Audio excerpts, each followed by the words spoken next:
sasa hii serikali, watu ambao hawana hatia wanakuwa harassed.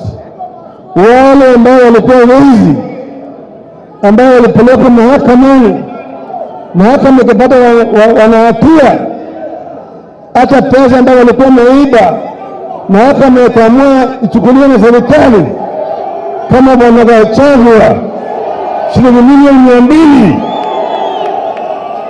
Ilionekana hiyo pesa iliibiwa na mahakama ikasema iwe ipelekwe kwa serikali, ikatoa 200 million shillings. Hiyo pesa sasa anarudishiwa, Bwana Gachagua anarudishiwa. Na wengine watu ambao walikuwa wameshtakiwa na uovu wamewachwa, wanaajiriwa katika serikali. Hii serikali inanuka, serikali inanuka.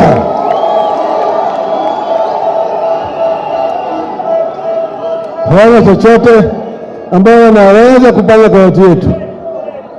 Sasa walikuwa sababu hawana mpango, wameweka sahihi na shirika la ng'ambo, hii tutafanya, hii tutafanya, hii tutafanya, hata yale ambayo hawezi kufanyika. Ndio sababu mnaona gharama ya chakula imepanda, bei ya stima imepanda, kila kitu imepanda, karo ya shule imepanda.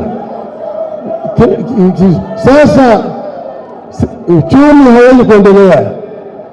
Pesa yetu ya shilingi inazidi kushushwa kwa gharama. Thamani ya shilingi inashusha kila siku.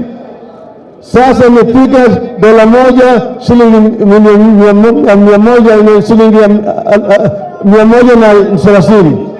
Tunaona vizuri, gharama ya maisha itazidi kupanda katika taifa letu.